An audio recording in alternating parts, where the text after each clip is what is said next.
Nesta aula, prosseguiremos no estudo da estrutura da matéria, analisando com um pouco mais devagar esta questão da quantização de um sistema clássico ou de um sistema de natureza quantizada, como é o caso das propriedades da matéria que começamos a estudar na aula anterior. Assim, vamos inicialmente discutir a equação de Schrödinger, que descreve os níveis de energia, ou seja, comportamento de partículas cuja natureza seja ondulatória, sob a influência de potenciais, e, posteriormente, vamos ver qual é a implicação disto no caso de um sistema corriqueiro como o átomo de hidrogênio.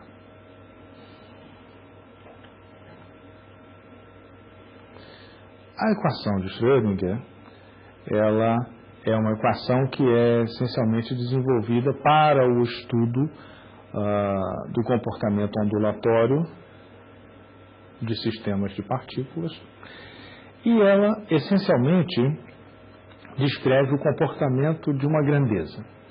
Ora, que grandeza seria esta que estaria associada a partículas que exibem um comportamento ondulatório? No caso das ondas relativas a um meio mecânico, como o caso de uma corda vibrante, ou no caso das porções de água que oscilam com as ondas no lago ou no mar, essas ondas mecânicas são descritas por uma função de onda. Ora, essa função de onda fala sobre as porções do meio mecânico, seja ele uma corda vibrante, seja ele uma porção de água do mar, seja uma porção de ar, ou seja, moléculas do ar, quando se trata de uma oscilação longitudinal como a onda sonora. Ora, nesses casos, a função de onda claramente descreve o comportamento de porções do meio físico. Então, do que trataria, então, a equação de Schrödinger, que descreve o comportamento de uma quantidade que de alguma forma deve ser relacionada com a partícula que está exibindo um comportamento ondulatório? Ora, concluiu-se que, se essa partícula tem na realidade uma probabilidade, uma possibilidade de ser observada em um lugar e uma possibilidade reduzida ou mais ampliada de ser encontrada em outro, haveria então uma correlação entre a quantidade descrita pela equação de Schrödinger e essa chance, vamos dizer assim, de encontrar a partícula num certo lugar. Trata-se então de uma densidade de probabilidade. Esta densidade de probabilidade, multiplicada pelo infinitésimo, pela quantidade pequena da variação da quantidade em questão, ou seja, se P de x é uma densidade de probabilidade, o P de x dx vai te dar a probabilidade de encontrar aquela partícula num certo lugar do espaço. Ora, sobretudo, se a partícula pode ser encontrada em qualquer parte do domínio em estudo, você tem que observar que a quantidade que a descreve tem que totalizar 1, se ela é, na realidade, uma densidade de probabilidade. Por quê? Porque a chance de encontrar esta partícula em algum lugar do domínio onde ela pode estar é igual a 1. Ora, se nós tivermos uma expressão algébrica para essa quantidade, chamada densidade de probabilidade, nós poderemos, então, determinar a constante multiplicativa, por exemplo, através dessa condição que é chamada condição de normalização, ou seja, que a integral desta densidade de probabilidade em todo o domínio onde é possível encontrar a partícula deve ser igual a 1.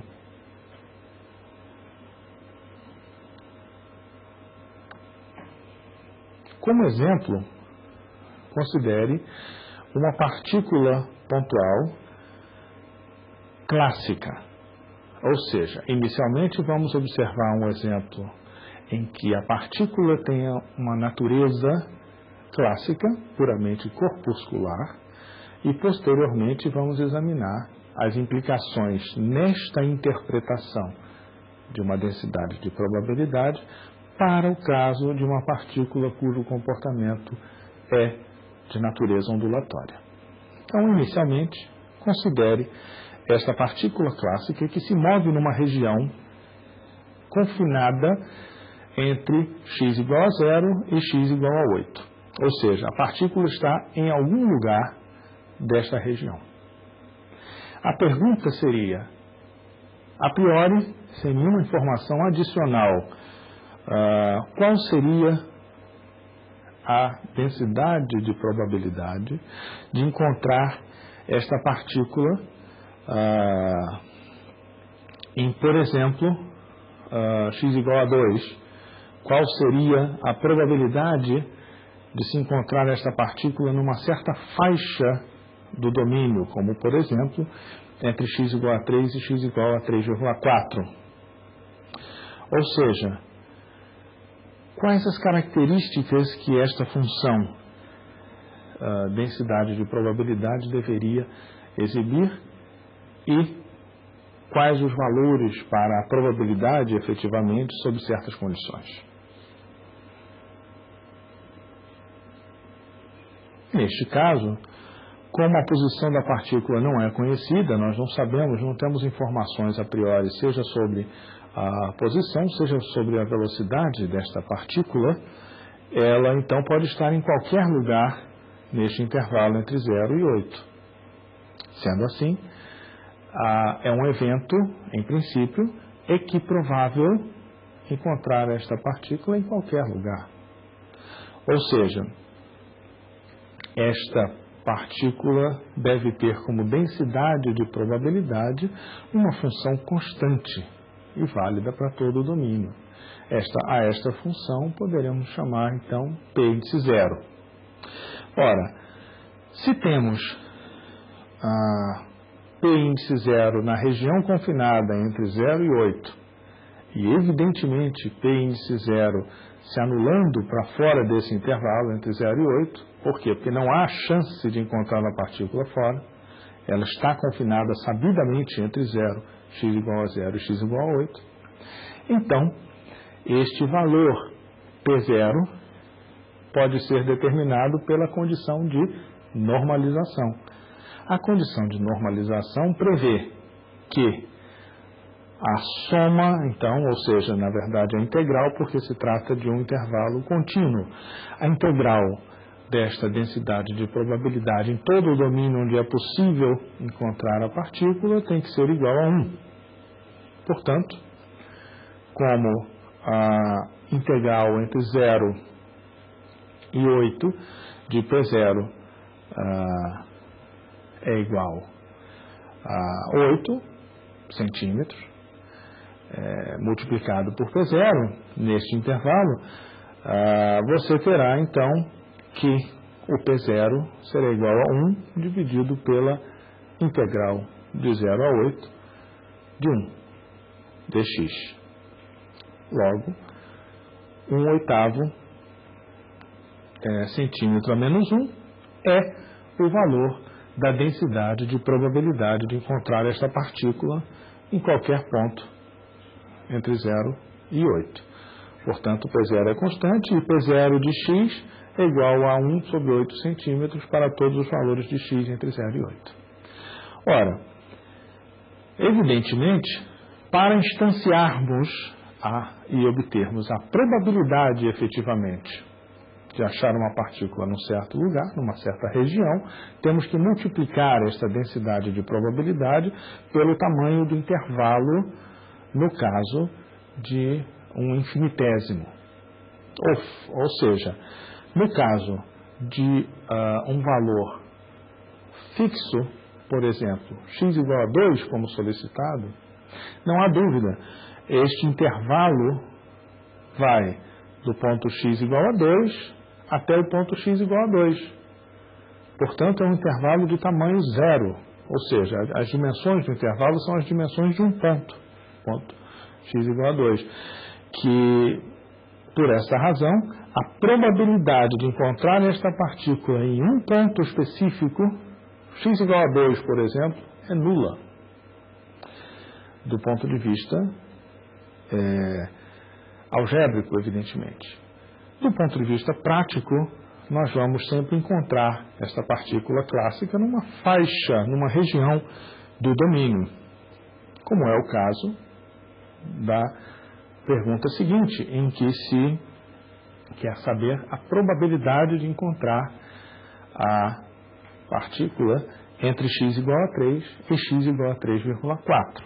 Ou seja, aí sim temos um intervalo finito de tamanho 0,4. Ora, a probabilidade só pode ser, então, o produto da densidade de probabilidade pelo tamanho do intervalo em questão, o que perfaz 0,4 dividido por 8, ou seja, 0,05, ou ainda 5%. Então, esta é, por assim dizer, a chance de encontrar esta partícula clássica no intervalo de 0 a 8, na posição, na faixa de valores entre x igual a 3 e x igual a 3,4. Assim como seria em qualquer outra faixa de valores de comprimento 0,4 em qualquer lugar do domínio, indistintamente, já que a densidade de probabilidade é constante para todo o domínio.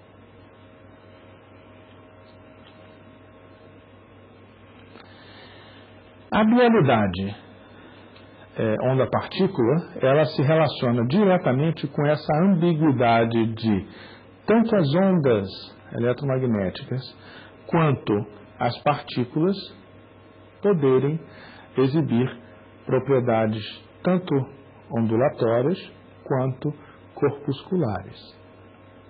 Qual seria, então, neste caso, o formalismo adequado para descrever o comportamento destas grandezas, destes objetos? Considere o caso do experimento das duas fendas em que se envia apenas um elétron. Ou seja, observe, e detalhes adicionais podem ser vistos no livro, que, feito um experimento de duas fendas, e jogando-se um elétron de cada vez, ele vai passar ou por uma fenda ou pela outra fenda. Não passará pelas duas. Mas observe que estamos, às vezes, interessados nas propriedades ondulatórias do elétron. Se o elétron é partícula ou ele é onda. Observe que no caso do experimento das duas fendas, ele vai passar por uma das duas fendas e, curiosamente, quando chegar ao anteparo, à tela colocada depois das duas fendas, este elétron chegará, muito provavelmente, num dos pontos correspondentes aos máximos de interferência. E, curiosamente, jamais será observado nos lugares onde a diferença de percurso que ele teria se fosse por uma fenda, de uma fenda até o local do anteparo, ou da outra fenda até aquele local do anteparo, fosse um número ímpar de meios comprimentos de onda. Ou seja, o elétron, na expressão da sua natureza ondulatória, chegará como partícula no anteparo, sensibilizará um filme fotográfico, por exemplo, naquela tela posterior às duas fendas e, no entanto, não chegará, e isto é um fato experimental, não chegará nos pontos escuros da figura de interferência, e sim nos pontos claros da figura de interferência, onde acontece a superposição construtiva das ondas provenientes das duas fendas. E observe, é muito importante que se observe que isto acontece mesmo que se mande um elétron de cada vez. Você pode mandar um elétron de cada vez e aguardar tempo suficiente. A figura que é formada no anteparo, depois, num filme fotográfico, é exatamente a figura de interferência, mesmo você podendo mandar um corpúsculo, uma partícula de cada vez, como é o caso de um elétron. Ou seja, a natureza ondulatória e a natureza corpuscular são, na realidade, um pacote apenas, que para ser compreendido tem que ter uma conexão entre eles. Na realidade, a natureza ondulatória, estritamente, é uma forma de compreender certos fenômenos adequada para certos casos. O formalismo corpuscular é adequado para outros contextos, mas o que é, na essência, a natureza dual, partícula-onda, da própria matéria? Qual seria, então, o formalismo que poderia abarcar todas essas propriedades? É esse formalismo que se atribui o nome de formalismo da física quântica.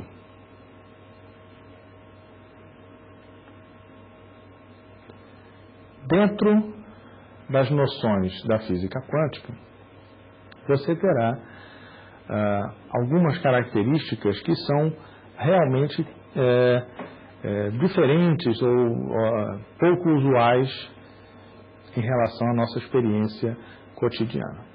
Por exemplo, o princípio da incerteza é um princípio essencial, basilar da física moderna, e que nos diz que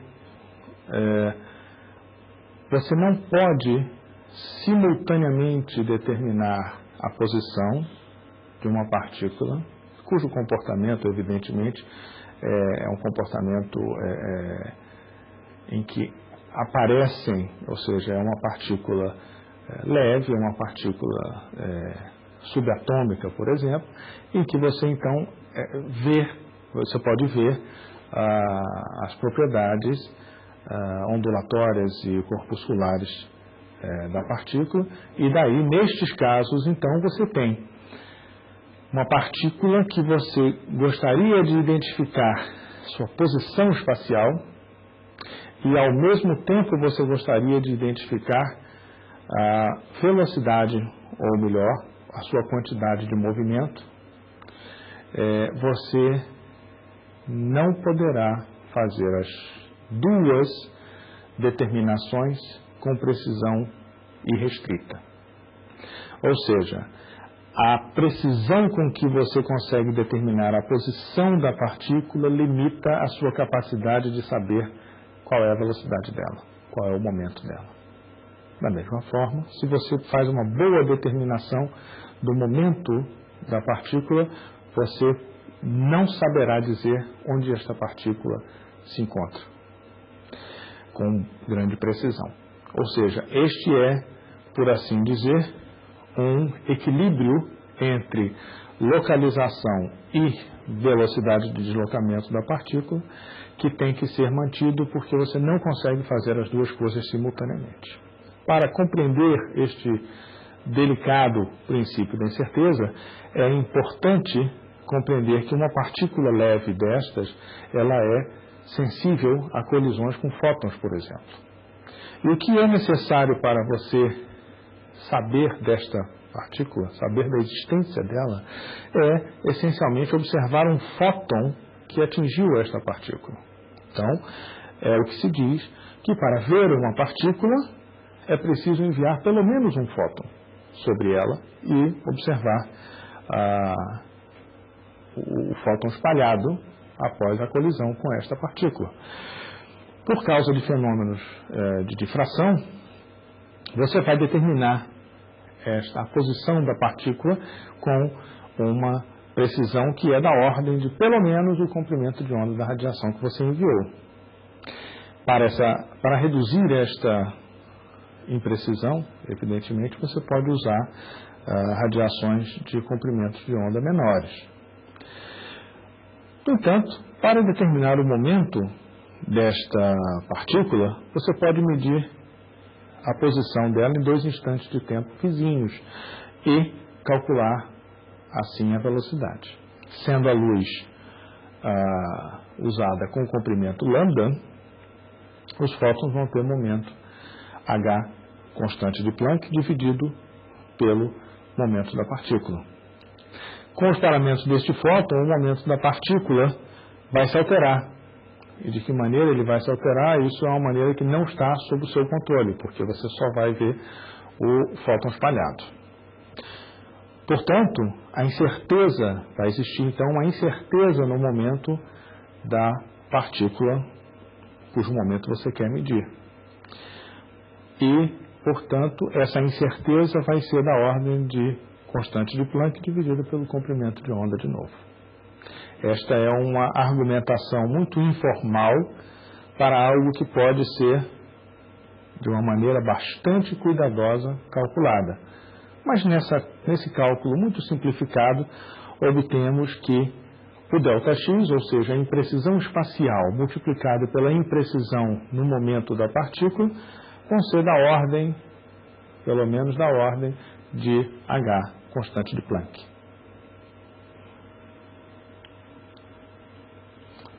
Ocorre que, de uma maneira precisa, cuidadosa, este princípio foi enunciado e foi motivo de debates muito acalorados durante esta década de 1920 a 1930.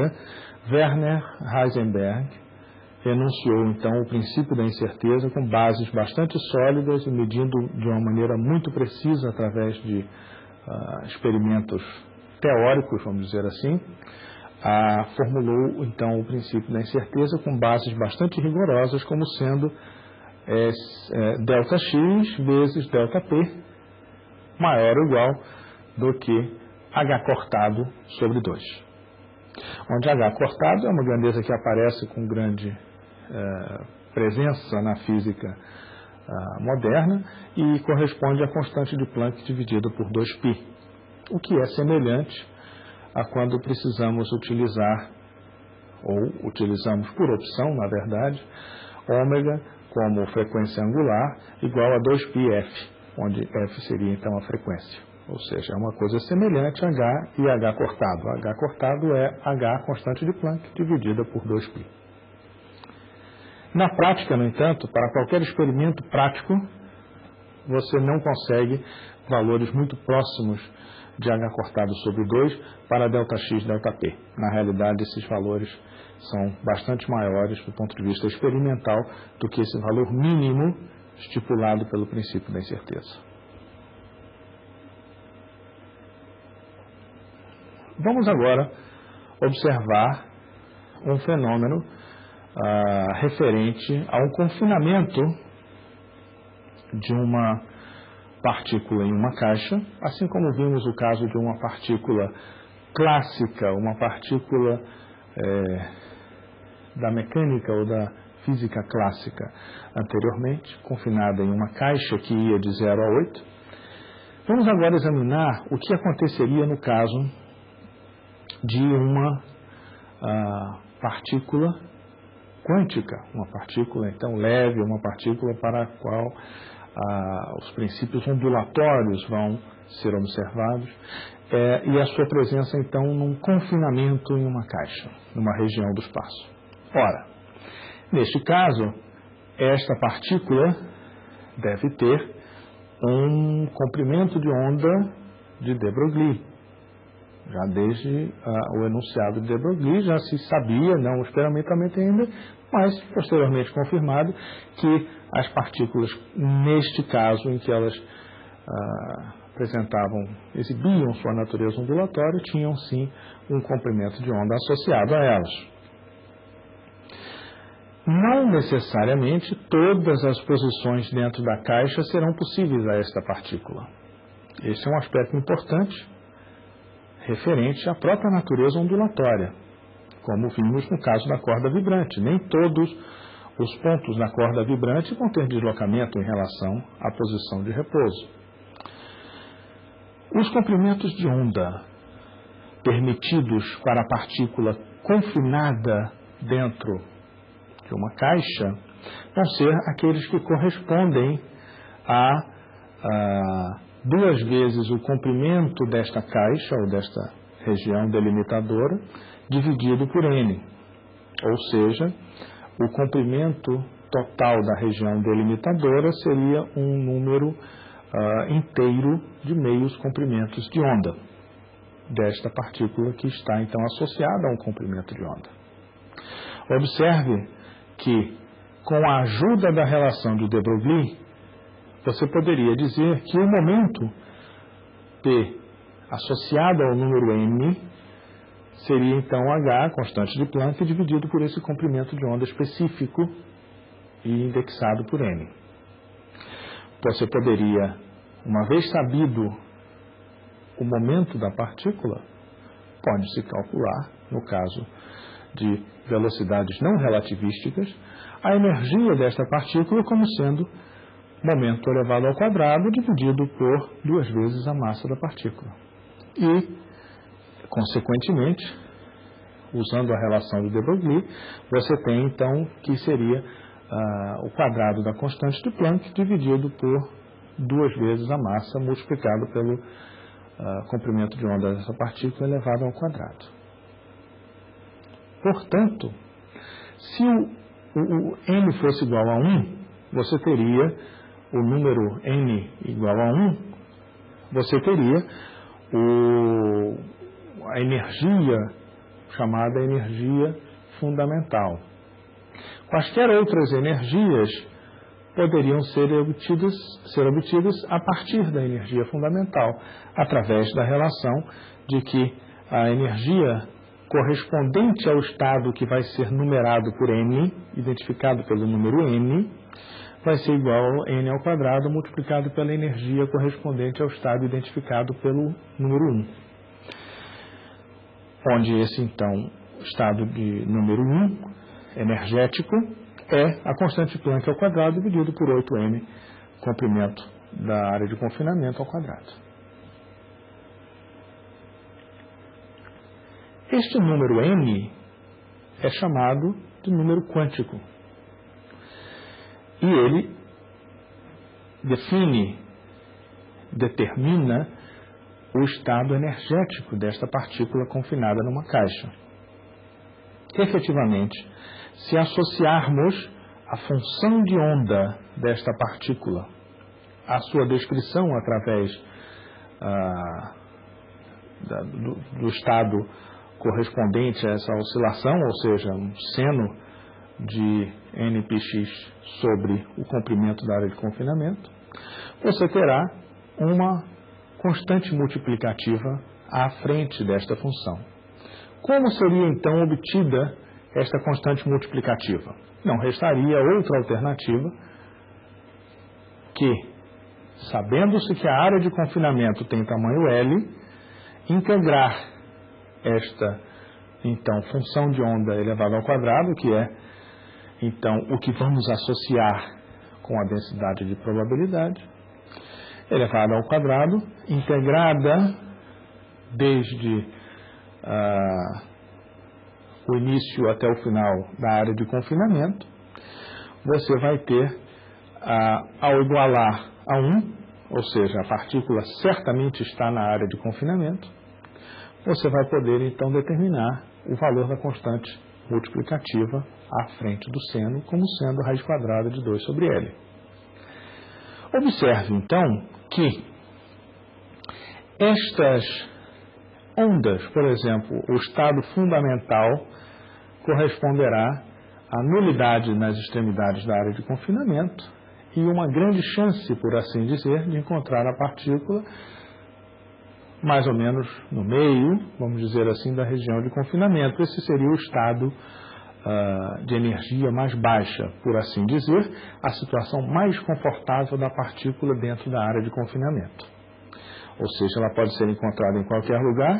Sim, mas ela muito mais provavelmente estará próxima do centro do que próxima das paredes delimitadoras da área de confinamento. No segundo estado, ela poderia ser, então ela está no segundo estado energético, ou seja, n igual a 2, esta partícula está no segundo estado energético, cuja energia em relação ao estado fundamental é 4 vezes a do estado fundamental. A energia do estado de número 2 é 4 vezes a energia do estado de número 1. E esta partícula tem grande chance de ser encontrada em duas regiões principais, que não serão a região central. Ou seja, haverá duas regiões de possibilidade maior de encontrar a partícula nos lugares onde ocorrem o máximo e o mínimo do seno, que uma vez elevado ao quadrado, ambos vão ficar positivos, então você terá duas corcovas como sendo as regiões mais prováveis de encontrar esta partícula no segundo estado energético. No terceiro estado energético, você teria então 3 corcovas. Observe que em estados energéticos posteriores você teria mais e mais corcovas, de tal maneira que, se a energia da partícula for muito elevada, você observará um número de corcovas tão grande que, se medida a energia, ou seja, o valor, de π ao quadrado para aquela partícula em muitos pontos do seu domínio, na área de confinamento, você observará um valor médio que é constante. Ou seja, olhadas todas as corcovas, as muitas corcovas nos casos de energia muito elevada, você acaba chegando à conclusão de que o valor acabará sendo um valor médio e aproximadamente constante. Curiosamente, quando você estiver nesta situação, você estará na condição em que o resultado quântico, que é o que estamos estudando neste momento, e o resultado clássico que estudamos anteriormente com probabilidade constante em todo o domínio, coincidem. E nesta hora, você atingiu a situação que Bohr denominava o princípio da correspondência. Ou seja, o princípio da correspondência de Niels Bohr estabelece exatamente isso. O comportamento quântico para sistemas quânticos com números quânticos muito elevados, ou seja, correspondentes a grandes energias, se aproxima e pode ser então descrito pelas regras da física clássica. Portanto, esta é a noção que estabelece a ligação entre o comportamento quântico e o comportamento clássico. A partir de uma certa nível energético,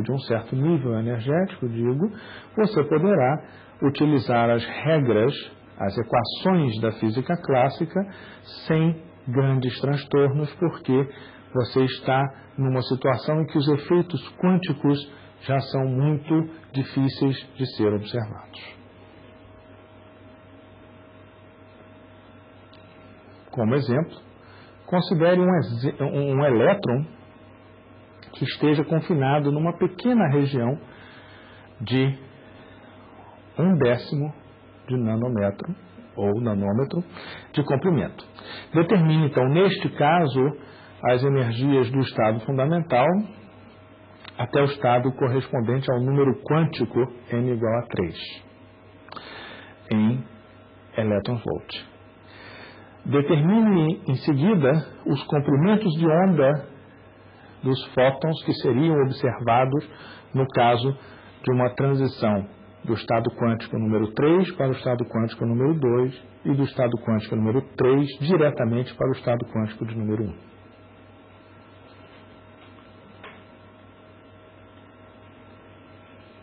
Ora, a energia fundamental, neste caso, nós temos as grandezas envolvidas, ou seja, a constante de Planck, a velocidade da luz e a massa do elétron e também o comprimento da área de confinamento.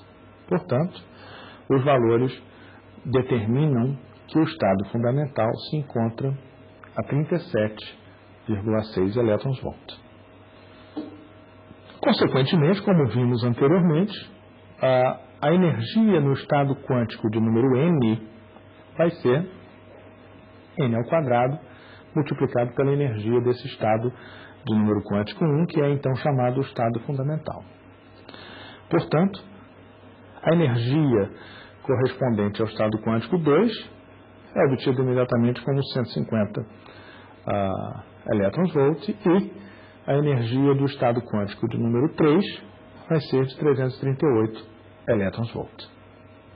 Portanto, a transição do estado energético de 338 volts para o estado energético de 150 elétrons-volt, ele vai ser, então, uma transição de 188 elétrons-volt.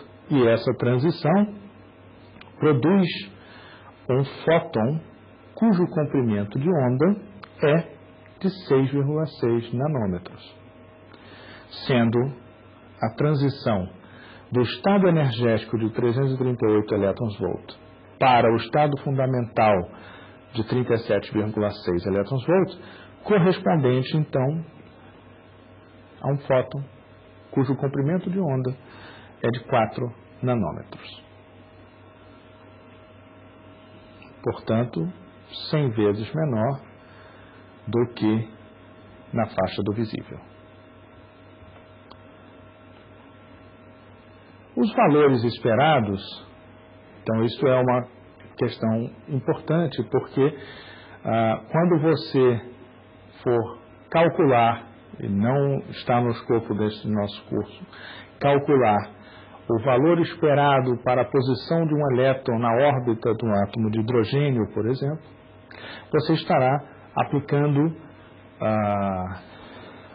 o cálculo referente ao valor esperado após calcular quem é a função de onda, ou seja, a densidade de probabilidade que descreve a partícula num potencial correspondente à interferência do núcleo com a partícula, que seria então o elétron submetido à força nuclear, à atração pelo núcleo atômico.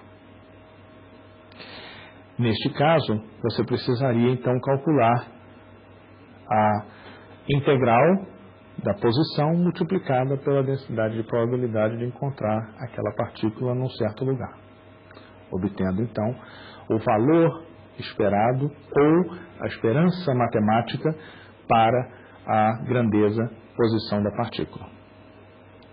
Esta ponderação para uma função geral, isso pode ser para o momento, isso pode ser para o quadrado da posição, o que nos interessa por vezes pelo cálculo de momento angular, por exemplo, e momento de inércia referente a partículas atômicas, enfim, o valor esperado para uma grandeza f de x para a qual valha esta função, a densidade de probabilidade psi elevada ao quadrado, você terá então a esperança matemática ou o valor esperado de f de x como sendo a integral em todo o domínio de validade de f de x multiplicada pela probabilidade naquele ponto x, ou seja, densidade de probabilidade naquele ponto x dx.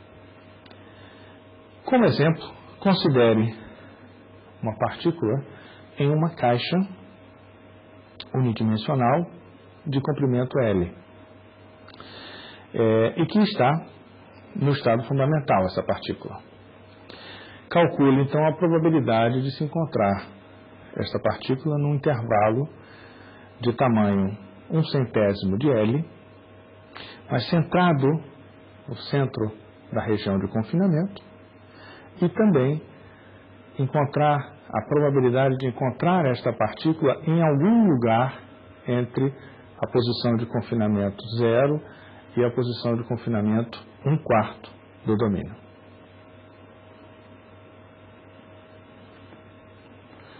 Ora, no primeiro caso, trata-se de um intervalo pequeno que nós vamos considerar como um infinitésimo, ou seja, é uma integral sobre uma faixa para a qual nós vamos considerar a probabilidade simplesmente como sendo o valor da área do retângulo em questão, ou seja, dx como sendo a largura e probabilidade, densidade de probabilidade como sendo a altura deste retângulo. Desta forma, não se requereria uma integração, mas sim uma simples aproximação de multiplicar área da base vezes altura. Base vezes altura, fornecendo-nos a probabilidade, então. Neste caso, teríamos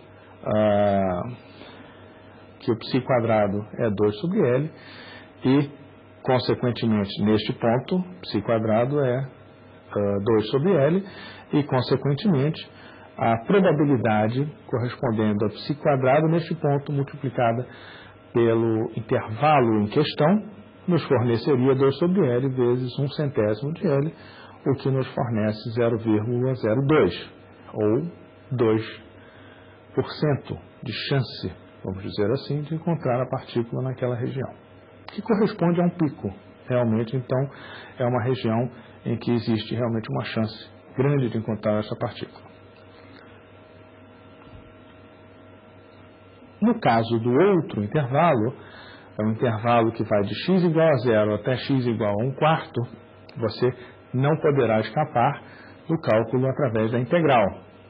Portanto, com auxílio de uma mudança de variável muito simples, que a grandeza θ é escrita como sendo π vezes x dividido por L, você naturalmente terá dx e dθ relacionados com apenas um fator multiplicativo, que vai ser π/L, e você vai, portanto, poder calcular a probabilidade como essa integral entre 0 e L/4, ou seja, na região de interesse, de π² dx, que vai corresponder simplesmente a 2/L, a integral de 0 a L/4, de 2/L sendo quadrado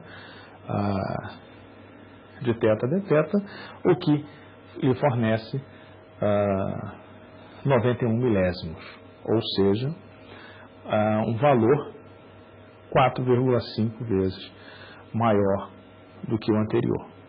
Ou seja, é uma faixa bastante mais ampla, a probabilidade é mais reduzida, mas o intervalo é muito grande e você tem muito mais chance, 4 vezes e meia mais chance de encontrar essa partícula naquela região estipulada de 0 a 1/4 de L, do que encontrá-la nessa pequena região de tamanho 1/100º de L na região do pico.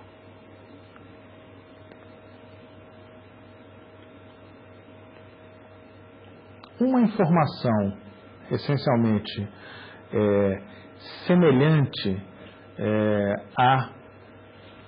do confinamento de uma partícula quântica em uma caixa é a de se considerar o que ocorreria no caso de um átomo, por exemplo, um átomo de hidrogênio. Neste caso, você teria um potencial elétrico, ou seja, um próton, uma força elétrica, então sendo próton, e produz um campo elétrico que atrai este elétron, e esses estados energéticos, e aí teremos posteriormente a descrição de Bohr a respeito da construção do átomo de hidrogênio, de como ele foi decifrando gradualmente o átomo de hidrogênio antes de ser conseguido o resultado fundamental de como se fariam as contas para a física quântica, o que provê de maneira imediata o resultado que Bohr teve que postular, por exemplo, de que cada elétron ficava em órbitas e essas órbitas eram estáveis e haveria, nas outras órbitas você não poderia encontrar elétrons e, consequentemente, a quantização dos níveis eletrônicos num átomo, que foi postulada por Bohr, mais tarde ele próprio e outros pesquisadores mostraram que isso decorria de uma maneira muito natural dos cálculos da física quântica. Ele, então, um dos estudiosos desta matéria, você pode descrever os níveis de energia do átomo de hidrogênio, considerando que a partir de números quânticos muito elevados, ou seja, a tendência dos números quânticos em atingir um certo valor, esse valor, que seria um limite de números quânticos infinitos, seria correspondente ao elétron se desligar daquele átomo. Portanto, essas energias do átomo de hidrogênio serão, se você disser que o nível em que o elétron se torna desligado do átomo é chamado de energia zero, energia de ligação dele é zero, as energias referentes aos níveis eletrônicos serão certamente negativas.